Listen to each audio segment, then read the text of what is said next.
Marcus thought he had it all figured out. 3 years of marriage to Elena, a house in suburban Denver, and what everyone called the perfect life. But perfection, as he was about to discover, can shatter with just 7 words. When Elena looked him dead in the eye that Tuesday morning and said, "This marriage is a joke," Marcus felt something inside him snap. Without missing a beat, he fired back, "And you're the punchline."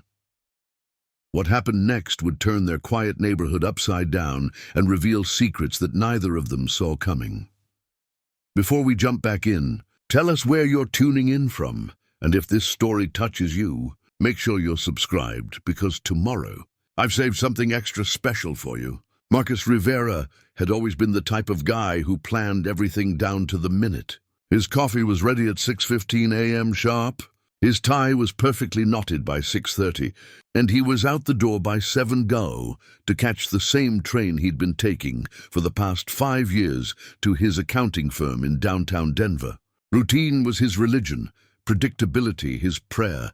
Elena, on the other hand, was chaos wrapped in designer clothes. She'd sleep until noon, spend her afternoons rearranging furniture that didn't need rearranging, and had a habit of starting conversations in the middle of thoughts that had been brewing in her head for hours. When they first met at a coffee shop on Larimer Street, Marcus had found her spontaneity charming. Now 3 years into their marriage, it felt like living with a beautiful tornado. Their house on Maple Grove Avenue was the kind of place that appeared in real estate magazines. 2-story colonial with a white picket fence, manicured lawn, and a red front door that Elena had insisted on painting herself. The neighbors, the Hendersons and the Washingtons, often commented on what a lovely couple they made. Marcus, with his methodical nature, and Elena, with her artistic flair, seemed to balance each other out perfectly. But perfect was exactly the problem. The cracks had started showing about 6 months ago, though Marcus had been too busy with tax season to notice. Elena had begun staying out later with her book club friends, coming home with wine-stained lips and stories that never quite added up. She'd started wearing perfume to grocery store runs and had suddenly developed an interest in yoga classes that seemed to require an awful lot of expensive athletic wear. Marcus, meanwhile, had thrown himself deeper into work. The promotion to senior partner was within reach, and he'd been pulling 12-hour days trying to prove himself worthy. He'd come home exhausted, heat up whatever Eleanor had left in the fridge, and fall asleep watching financial news on their leather couch. Conversations had dwindled to discussions about grocery lists and whose turn it was to take out the trash. That particular Tuesday morning started like any other. Marcus was at the kitchen island, eating his usual bowl of steel-cut oats while scrolling through quarterly reports on his tablet. Elena emerged from upstairs, wearing a silk robe he didn't recognize. Her auburn hair tousled in a way that looked effortlessly perfect, but probably took 20 minutes to achieve. She moved around the kitchen with unusual energy, opening cabinets and closing them without taking anything out. Marcus glanced up occasionally, but assumed she was just being her typical restless self. Elena had always been a morning fidgeter, unable to sit still until she'd had at least 2 cups of coffee. "We need to talk," she finally said. Leaning against the granite countertop with her arms crossed, Marcus didn't look up from his tablet. They'd had dozens of "we need to talk" conversations over the years, usually about Elena wanting to redecorate the living room or take an expensive weekend trip to Aspen. He'd learned to respond with non-committal nods while mentally calculating whether they could afford whatever she was about to propose. "Sure. What's on your mind?" he asked, still focused on a particularly complex spreadsheet. "I'm serious, Marcus." "Put the tablet down." The tone in her voice made him look up. Elena's green eyes had a hardness he'd never seen before, and her usual morning smile was nowhere to be found. She looked like someone who'd been practicing a speech in the mirror, someone who'd made a decision that couldn't be unmade. Marcus set down his tablet and gave her his full attention. "Okay, I'm listening," Elena took a deep breath, the kind that people take before jumping off cliffs or walking into job interviews they're not prepared for. She looked directly at him, her gaze unwavering, and said the 7 words that would change everything. "This marriage is a joke. Marcus." The words hung in the air between them like smoke from a fire that had just started. Marcus felt something cold settle in his stomach, a sensation he'd never experienced before. It wasn't quite anger, wasn't quite hurt, but something sharper and more immediate. He studied Elena's face, looking for signs that this was another one of her dramatic moments. The kind where she'd storm out and return an hour later with apologies and explanations. But her expression remained steady, almost clinical in its certainty. "A joke," he repeated slowly, tasting the words. "Yes, this whole thing, us, this house, this life we've built. It's all just one big joke." Marcus felt the cold sensation in his stomach transform into something else entirely. Years of swallowed complaints, ignored slights and compromises that had felt like small defeats suddenly crystallized into perfect clarity. Elena had always been the one with the dramatic pronouncements, the one who got to make grand gestures and emotional declarations. But this time, Marcus found himself with something to say. He'd looked at his wife of 3 years, this woman who'd just dismissed their entire life together as comedy material, and felt a smile tug at the corner of his mouth. Not a happy smile, but something else entirely. "And you're the punchline," he said. The words came out cleaner and sharper than he'd intended, with a precision that surprised even him. Elena's confident expression faltered for just a moment, her eyebrows drawing together as she processed what he'd said. "Excuse me." Marcus stood up from his stool, suddenly feeling taller than his usual 5'10" frame. "You heard me." "If this marriage is a joke, then you're definitely the punchline.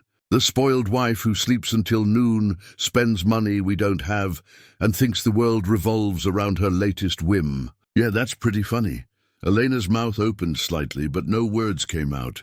She'd clearly been expecting tears, or begging, or the kind of desperate negotiation that comes when someone threatens to leave. She hadn't been prepared for Marcus to agree with her, much less to turn the insult back on her.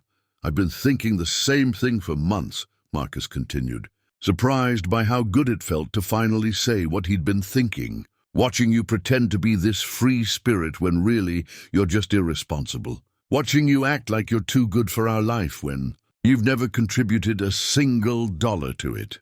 The kitchen fell silent except for the hum of the refrigerator and the distant sound of their neighbor starting his motorcycle. Elena stared at Marcus as if seeing him for the first time, her green eyes wide with something that might have been shock or might have been respect. Outside, the Tuesday morning routine of Maple Grove Avenue continued unchanged. Children walked to school, adults hurried to catch buses, and delivery trucks made their rounds. But inside the colonial with the red door, something fundamental had shifted. The careful balance that had held their marriage together for 3 years had finally tipped, and neither Marcus nor Elena was quite sure what would happen next. Elena's shock lasted exactly 12 seconds. Marcus counted them in his head, a habit from his accounting days when timing client reactions had become second nature. On the 13th second, her face transformed from surprise into something he'd never seen before, cold, calculating fury. "Irresponsible?" she said, her voice dropping to a whisper that somehow felt more dangerous than shouting. "You want to talk about irresponsible, Marcus? Let's talk about how you've been working late every single night for the past 8 months. Missing dinners, missing conversations, missing our entire marriage." Marcus felt his newfound confidence waver slightly. Elena wasn't crumbling the way he'd expected. Instead, she was standing straighter, her chin lifted in defiance. "I've been working late because someone in this house needs to earn actual money," he shot back. "Your book club friends and yoga classes don't pay for themselves." Elena laughed, but it wasn't the light musical laugh he'd fallen in love with. This was sharp and bitter like broken glass. "My book club friends. Right. You want to know what my book club friends have been telling me, Marcus?" They've been telling me that their husbands still notice when they get their hair cut. They've been telling me that their husbands still ask about their day and actually listen to the answer. She walked to the kitchen window, looking out at the perfectly manicured lawn that Marcus paid a service to maintain. They've been telling me that marriage is supposed to feel like partnership, not like being roommates with a joint checking account.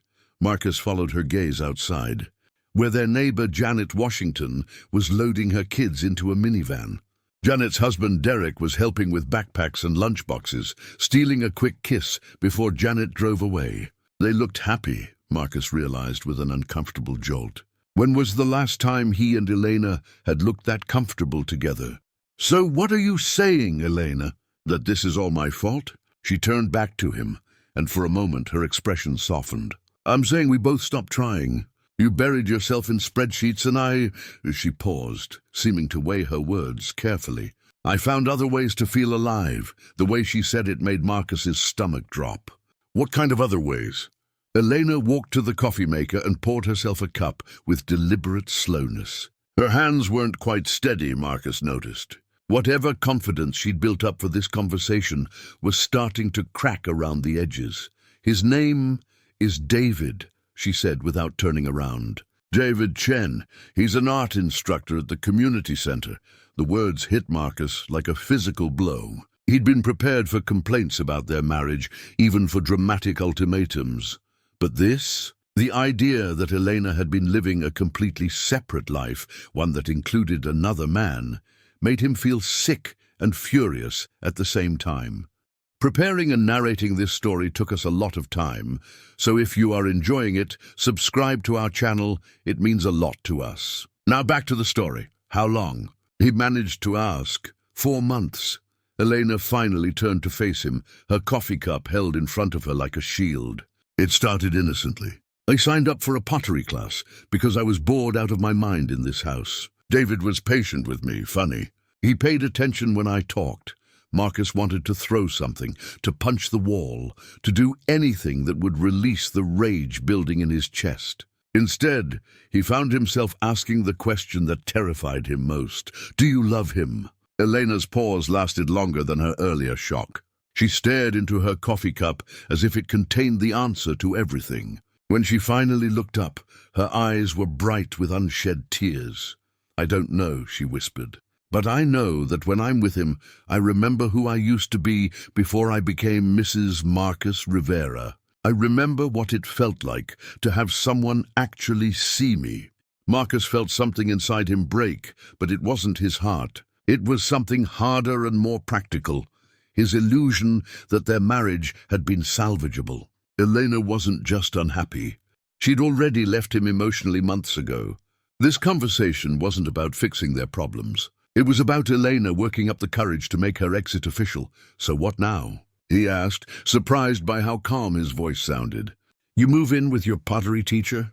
We sell the house. Divide up our wedding china?" "I don't know about David," Elena said. "But yes, I think we should separate officially." Marcus nodded slowly. The word separate felt strange in their kitchen, among their shared dishes and the grocery list Elena had written on the whiteboard. It felt too big and too final for a Tuesday morning conversation. "The irony is perfect," he said, more to himself than to Elena. "You call our marriage a joke right before telling me you've been cheating. That's not just a punchline, that's the whole comedy show." Elena flinched at the word cheating, but she didn't deny it. "I never meant for it to happen this way, but it did happen this way." Marcus picked up his tablet and closed it with a decisive snap. "You know what the funny part is, Elena? I actually thought we were happy. Not passionate, not exciting, but stable, content. I thought that was enough." "Stable isn't enough," Elena said quietly. "Not for me." "Apparently not." Marcus stood up and grabbed his suit jacket from the back of his chair. "I'm going to work. When I come home tonight, I'd like you to have figured out what you want to do next. Whether that's couples therapy, trial separation, or just cutting straight to divorce lawyers." Elena looked surprised. "You're not going to fight for us?" Marcus paused at the kitchen doorway, considering the question. A month ago, even a week ago, he probably would have fought. He would have suggested counseling, planned romantic gestures, maybe even quit working late to spend more time at home. But standing there, looking at his wife who'd just confessed to a 4-month affair while calling their marriage a joke, he felt nothing but exhaustion. "You can't fight for something that only one person wants to save," he said. "And you've made it pretty clear that person isn't you." He left Elena standing in their perfect kitchen, in their perfect house, with her imperfect confession hanging in the air between them. As he walked to his car, Marcus noticed that Janet Washington was already gone, off to whatever adventure her Tuesday held. Derek was still in his driveway, watering plants that didn't really need watering, probably just enjoying the morning sunshine. Marcus envied him. Derek looked like a man whose wife hadn't just blown up their life before breakfast. Derek looked like a man whose biggest worry was whether his petunias needed fertilizer. As Marcus drove toward downtown Denver, he found himself wondering when exactly he'd stop being that kind of man. When had he become someone whose wife felt the need to find attention elsewhere? When had he become the kind of husband who was so buried in work that he missed the signs of his marriage falling apart? The questions followed him through traffic, up the elevator to his office, and into a day that would be nothing like the routine Tuesday he'd been expecting when he woke up that morning. Marcus's office building had never felt more like a sanctuary. The familiar smell of coffee and copy paper, the gentle hum of fluorescent lights, the predictable rhythm of keyboards clicking, everything Eleanor had always criticized as boring now felt like a lifeline. Here numbers made sense. Problems had solutions. Chaos could be organized into neat columns and rows. His assistant, Patricia, looked up from her desk as he walked past. "You're early today, Mr. Rivera. Everything all right?" "Just eager to get started," Marcus replied, forcing what he hoped was a normal smile. Patricia had been with the firm for 15 years and had an uncanny ability to read people's moods. The last thing he needed was office gossip about his personal life. He closed his office door and sat heavily in his leather chair, staring at the framed photo of Eleanor on his desk. It had been taken during their honeymoon in Cabo, her face glowing with happiness as she laughed at something he'd said. He couldn't even remember what the joke had been. Marcus picked up the frame and studied Eleanor's face, looking for signs of the woman who'd just confessed to an affair. Had she been pretending to be happy even then? Or had something genuinely changed between that sunny beach day and this morning's kitchen confession? His phone buzzed with a text message. For a moment, his heart jumped. Maybe Elena was having second thoughts. Maybe she wanted to talk things through. But the message was from his brother Jake in Phoenix. "Still on for the golf trip next month." Marcus stared at the text. Golf trip. He'd completely forgotten. Jake had been planning this brother's weekend for months. Something about reconnecting and getting away from their wives for a few days. The irony wasn't lost on him. He was typing a response when his office door opened without a knock. Only one person in the building had that kind of audacity. "Marcus, my boy," boomed the voice of Harrison Webb, the firm's managing partner. Harrison was a large man in his 60s who wore expensive suits and had the kind of confidence that came from 30 years of successful deal-making.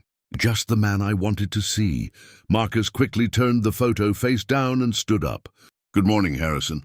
What can I do for you?" "It's what I can do for you." Harrison settled into one of the client chairs without being invited, his presence filling the small office. "The Peterson account. You've been handling their quarterly reviews, correct?" "Yes, sir. They're due for filing next week?" "Well, here's the thing." Harrison leaned forward conspiratorially. "Peterson Industries is looking to expand. Big expansion. They need a dedicated senior accountant to handle their books exclusively. Full relocation to their Seattle headquarters. Salary bump of about 40%. Marcus felt his eyebrows rise. "They're offering me a position?" "They're offering you the position. Chief Financial Advisor, reporting directly to their CEO. It's the kind of opportunity that comes along once in a career." Harrison grinned. "Of course it would mean leaving Denver, leaving us. But I'd hate to see you pass up something like this because of geography. Seattle." Marcus had never considered living anywhere but Denver. This was where he'd grown up, where he'd met Elena, where they'd built their life together.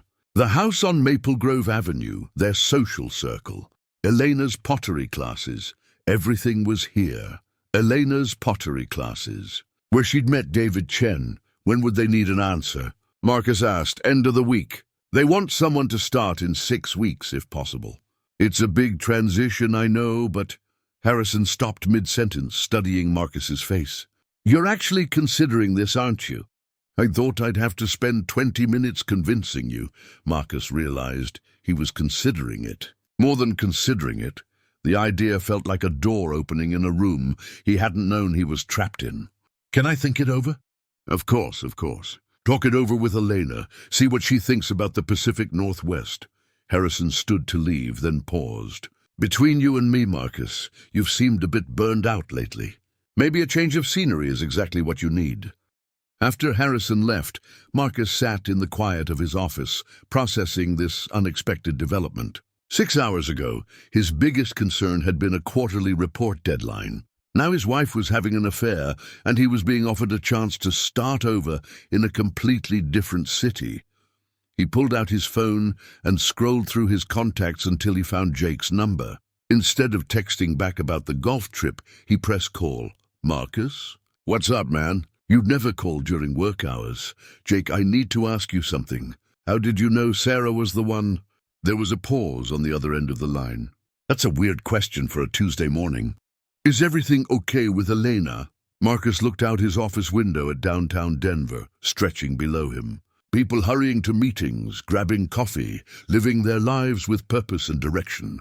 Just answer the question. Okay. Jake sounded confused but willing to play along. I knew Sarah was the one because she made me want to be better than I was. Not different, just better. When I was with her, I felt like the best version of myself. Why? And if she stopped making you feel that way? Jesus, Marcus, what happened? Did you guys have a fight? Marcus closed his eyes. She's been seeing someone else. 4 months. The silence stretched so long that Marcus wondered if the call had dropped. Finally, Jake's voice came back, softer now. Shit, man. I'm sorry. What are you going to do? I don't know. Maybe move to Seattle. Seattle? What's in Seattle? Marcus explained about the job offer, about Harrison's visit, about the possibility of starting fresh somewhere new. As he talked, the idea solidified in his mind. Elena wanted out of their marriage? Fine, he'd get out of their city. That's running away, Jake said when Marcus finished. Maybe. Or maybe it's finally running towards something. Marcus picked up Elena's photo and looked at it one more time. She called our marriage a joke this morning, Jake. Said it right to my face. And what did you say? I told her she was the punchline. Jake let out a low whistle. Damn, Marcus. I didn't know you had it in you. Neither did I. Marcus put the photo in his desk drawer. Look, I should get back to work. I'll call you later. Marcus, wait. Are you sure about this Seattle thing? Don't make any big decisions when you're angry. I'm not angry anymore, Marcus said, and realized it was true. The rage from this morning had burned itself out, leaving behind something cleaner and more focused. I'm just done. After hanging up, Marcus opened his laptop and pulled up the Peterson Industries file. For the first time in months, he felt genuinely excited about work. These weren't just numbers on a screen. They were the foundation of a new life. A life where he wouldn't have to wonder if his wife was thinking about another man during dinner. A life where he could remember who he'd been before he became half of a failing marriage. His phone buzzed with another text, this time from Eleanor. We need to talk when you get home. There are things I didn't tell you. Marcus stared at the message for a long moment, then deleted it without responding. Elena had said plenty for one day. Now it was his turn to have some secrets. Marcus stayed at the office until nearly 9 p.m., long after the cleaning crew had finished their rounds. The building was eerily quiet, with only the emergency exit signs casting their red glow down the empty hallways. He'd always been a creature of habit, but tonight he was deliberately breaking his routine. Going home meant facing Eleanor, and he wasn't ready for whatever things she didn't tell him. When he finally pulled into their driveway, he noticed David Chen's silver Honda Civic parked across the street. Marcus sat in his car for a moment, engine off, studying the vehicle that belonged to his wife's lover. It was immaculately clean, with a small dent in the rear bumper and a coexist sticker on the back window. Somehow Marcus had expected someone more dramatic. This looked like the car of a man who returned library books on time and remembered to water his plants. The house was dark, except for the kitchen light. Marcus found Elena at the dining room table, surrounded by papers, photo albums, and what looked like a bottle of wine that had taken a serious beating. She looked up when he walked in, her eyes red-rimmed and slightly unfocused. "You didn't answer my text," she said. "I was busy." Marcus loosened his tie and sat down across from her, careful not to look directly at the papers spread between them. "Oh, I see you had company." Elena glanced toward the front window. "David drove me home from the lawyer's office. He left an hour ago." "Lawyer's office?" Marcus felt his stomach tighten. "Already?" "I wanted to know what we were looking at. Financially, I mean." Elena pushed a manila folder toward him. "Community property laws, asset division, alimony calculations. The whole messy business of untangling a life." Marcus opened the folder and scanned the documents. Legal terminology jumped out at him. Irreconcilable differences, equitable distribution, dissolution of marriage. The words looked foreign on the page, like they belonged to someone else's tragedy. "The house is worth about $420, Elena continued, her words slightly slurred. "We owe $280 on the mortgage. Your 401k, my trust fund from Grandma Helen, the joint savings, it's all here. Laid out like a business transaction. That's what it is, isn't it?" Marcus closed the folder without reading the details. "A business transaction that's being dissolved." Elena poured herself another glass of wine with unsteady hands. "The lawyer asked me why I wanted the divorce. You know what I told her? That our marriage was a joke?" "No." Elena's voice dropped to a whisper. "I told her I couldn't remember the last time you looked at me like you were glad to see me. Really looked at me, not just acknowledged that I was in the room." Marcus felt a familiar pang of guilt, followed immediately by irritation. "So you decided to find someone who would look at you the right way. Problem solved." It wasn't like that. Eleanor opened one of the photo albums, revealing pictures from their wedding day. They both looked impossibly young, radiant with the kind of happiness that comes from believing you've figured out the secret to life. "I didn't go looking for David. It just happened. Affairs don't just happen, Elena. They're a series of choices. You chose to take his class. You chose to stay after and talk. You chose to meet him for coffee or lunch or whatever came next." Eleanor traced her finger along a wedding photo where Marcus was spinning her on the dance floor. "You're right. I chose him. But do you know why?" Marcus didn't want to know why, but he found himself asking anyway. "Tell me." "Because he asks questions about my answers. When I tell him about my day, he doesn't just nod and go back to his phone. He wants details. He remembers things I mentioned weeks ago and follows up on them." Elena looked directly at Marcus for the first time since he'd sat down. "When was the last time you asked me how my pottery class was going?"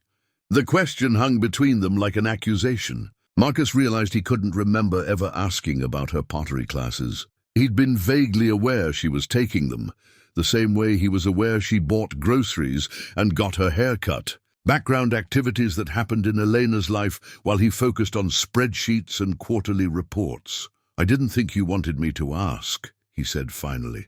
"You seemed happy doing your own thing."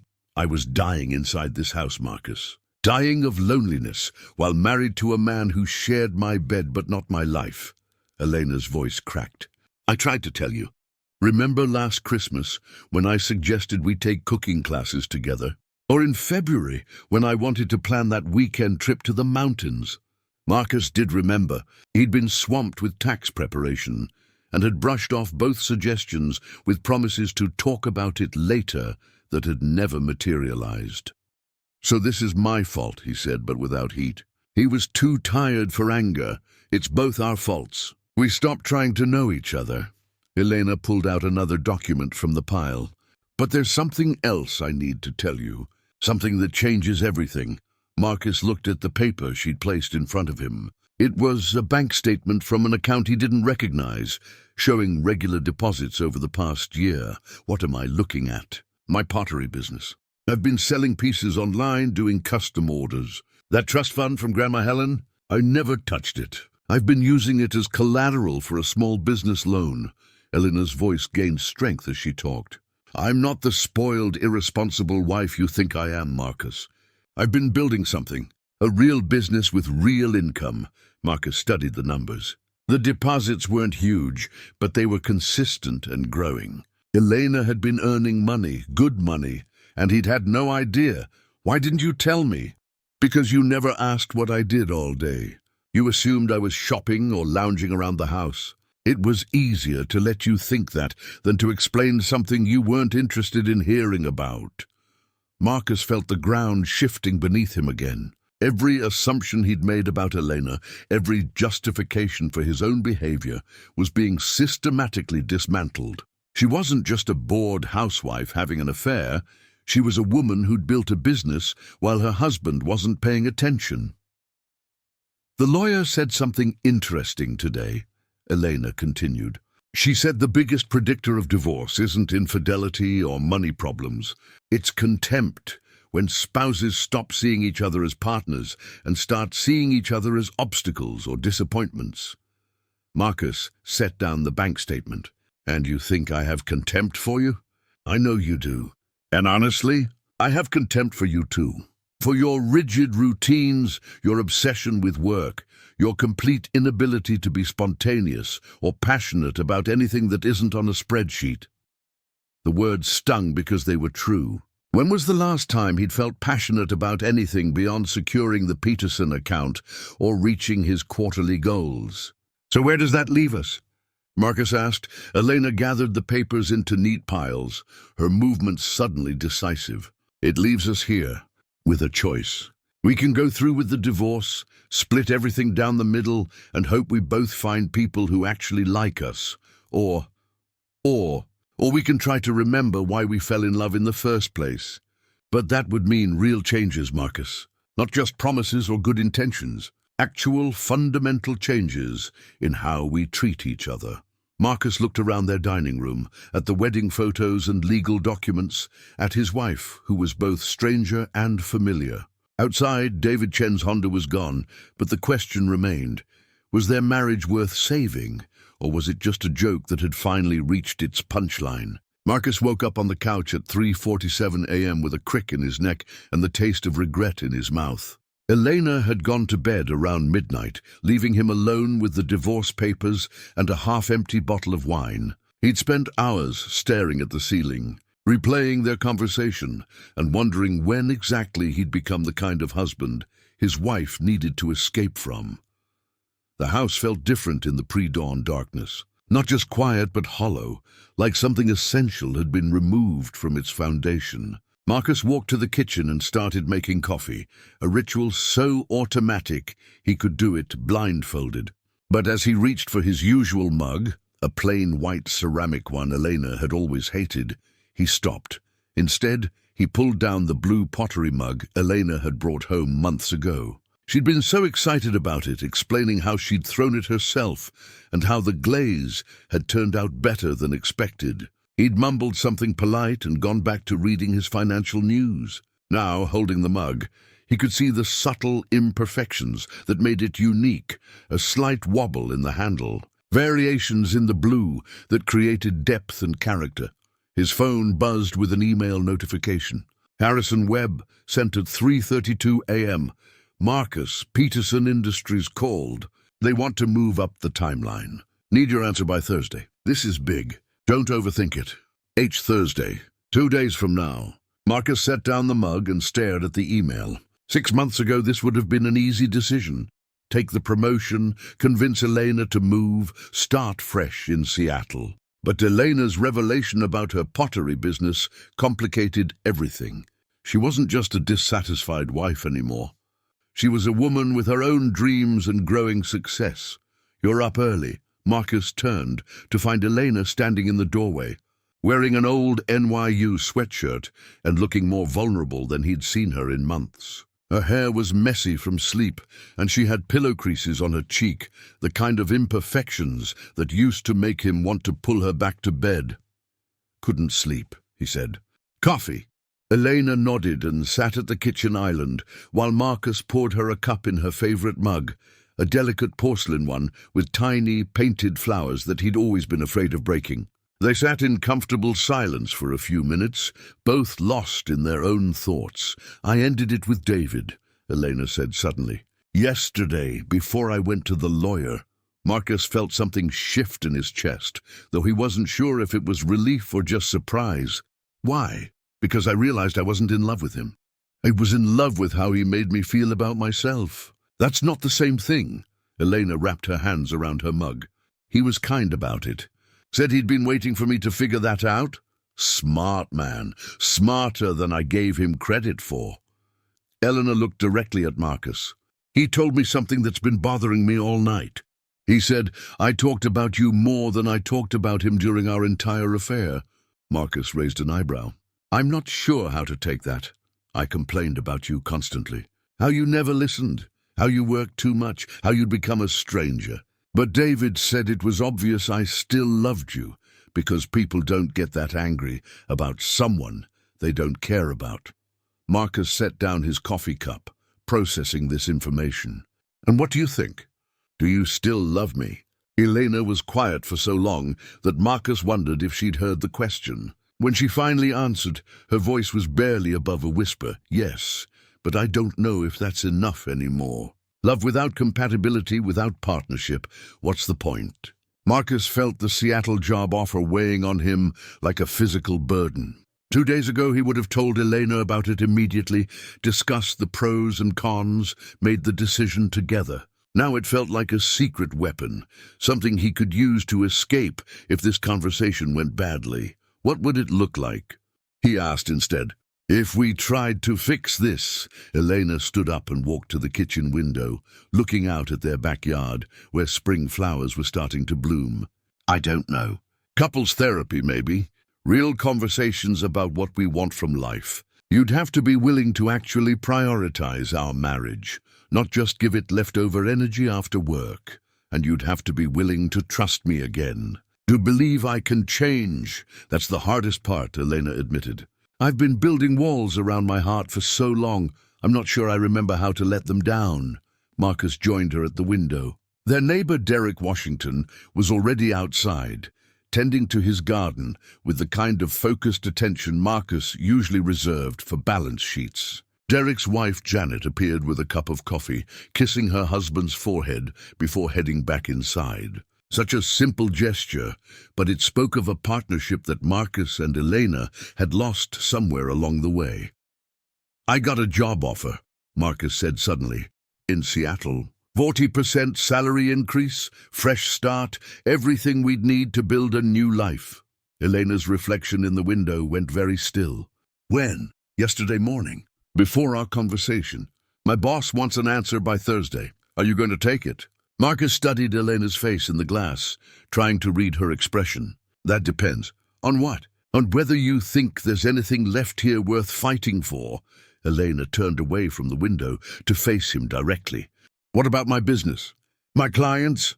The studio space I just rented downtown?" Marcus felt his stomach drop. "You rented studio space?" "Last month.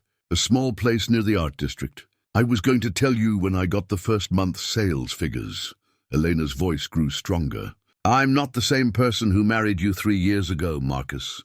I have plans now, goals, that don't revolve around being your wife. I never asked you to revolve around being my wife.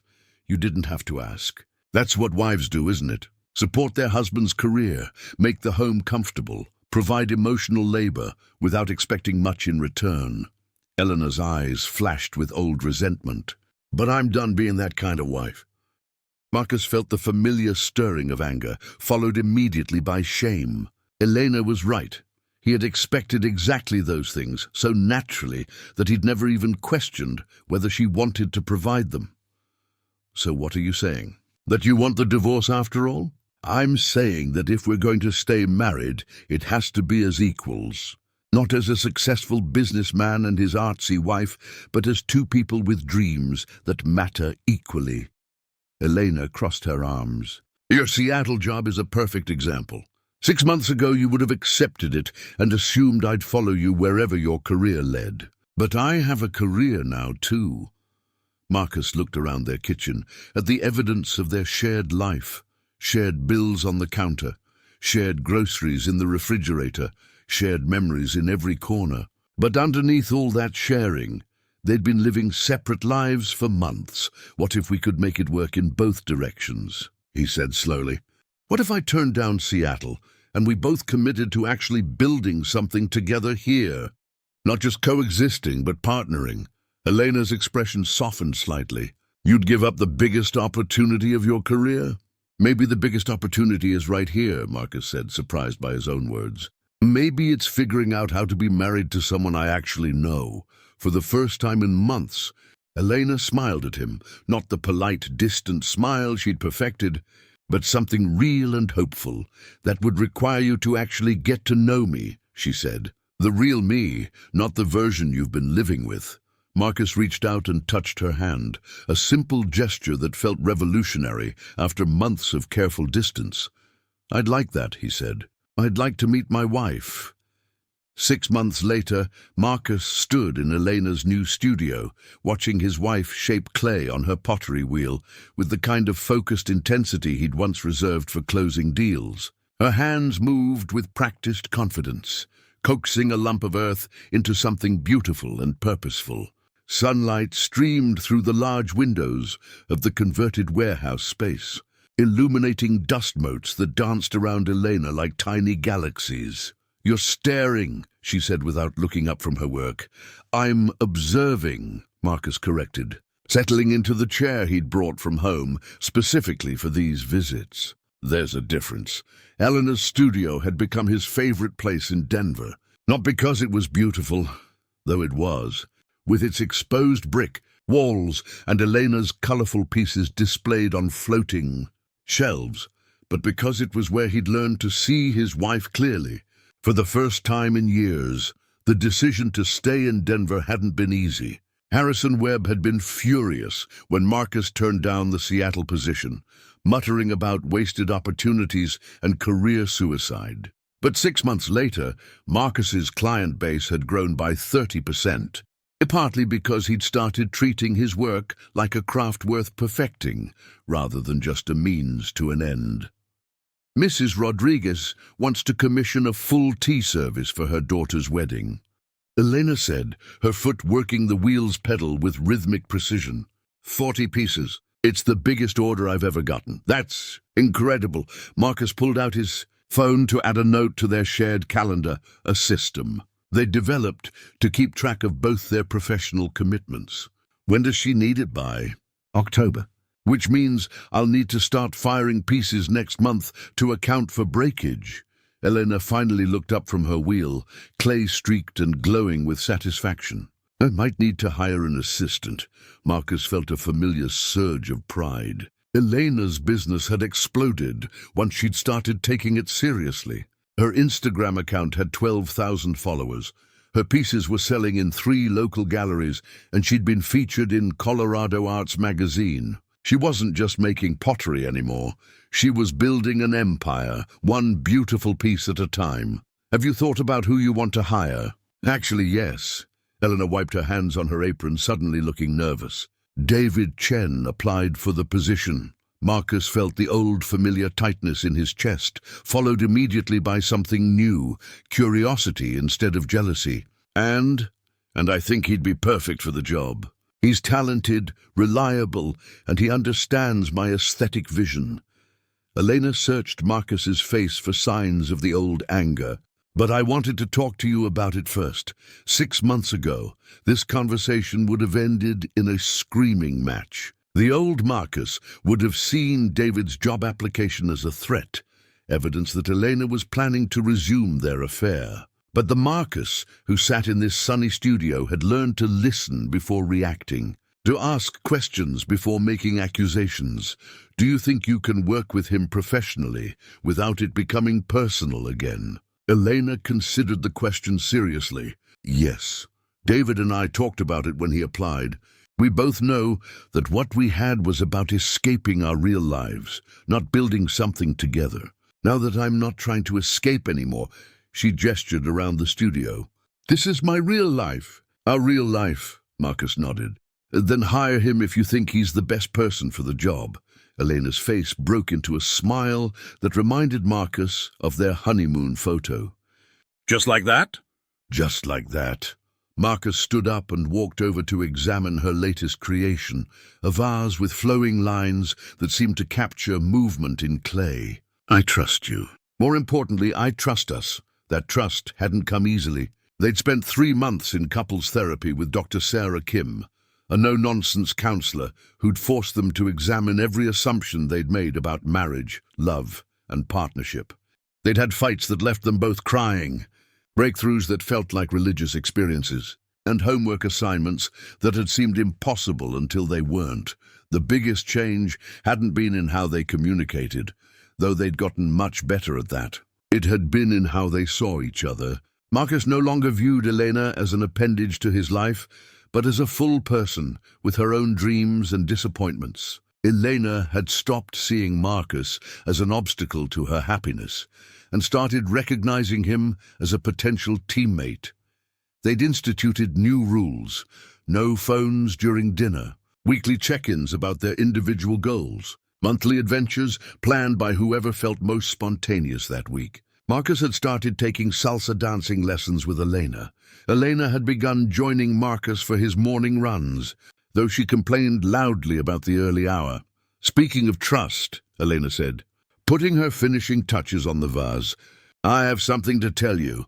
Marcus felt a brief flutter of old anxiety. Good news or bad news? Depends on how you look at it. Elena's smile turned mischievous. I'm pregnant. The words hit Marcus like a physical force. He stared at Elena, searching her face for signs that she was joking. When he found none, he felt his legs go weak. Pregnant, he repeated, 8 weeks. I found out yesterday, but I wanted to tell you here. In my space. A space. Elena's voice grew soft. I know we never really talked about kids, but Marcus crossed the studio in 3 quick steps and pulled Elena into his arms, clay-stained apron and all. He held her tight, breathing in the scent of her shampoo mixed with the earthy smell of clay. Are you happy? Elena asked against his chest. Marcus pulled back to look at her. I'm terrified. And thrilled. And completely unprepared. So yes, I'm happy. Elena laughed, the sound echoing off the brick walls. Good, because I already scheduled our first doctor's appointment. Next Tuesday at 11. I'll be there. Marcus kissed her forehead. I'll be at all of them. As they stood together in the golden afternoon light, surrounded by the evidence of Elena's growing success, Marcus thought about the morning 6 months ago when their marriage had seemed like a comedy show reaching its conclusion. Elena had called their relationship a joke, and he'd responded by calling her the Punchline. But they'd both been wrong. The real punchline was that they'd almost thrown away something worth saving because they'd forgotten how to see each other clearly. The joke was that they'd needed to nearly lose everything to remember why they'd fallen in love in the first place. Marcus's phone buzzed with a text from Jake. Still think you should have taken that Seattle job? Marcus looked at Elena, who was already back at her pottery wheel, humming softly as she worked. In October, they'd welcomed their first child into this studio apartment that smelled like clay and possibility. Elena would hire David Chen as her assistant, and Marcus would probably have to get used to seeing his wife's former lover every day. They'd navigate sleepless nights and dirty diapers while building 2 careers and maintaining the delicate balance they'd fought so hard to achieve. It wouldn't be easy, but it would be real in a way their marriage had never been before.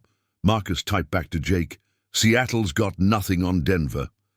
Outside, the late afternoon sun painted the city in shades of gold and amber. Marcus Rivera was exactly where he belonged, in his wife's studio, planning a future that was messy and uncertain and absolutely perfect. The punchline, it turned out, was that love wasn't a joke at all.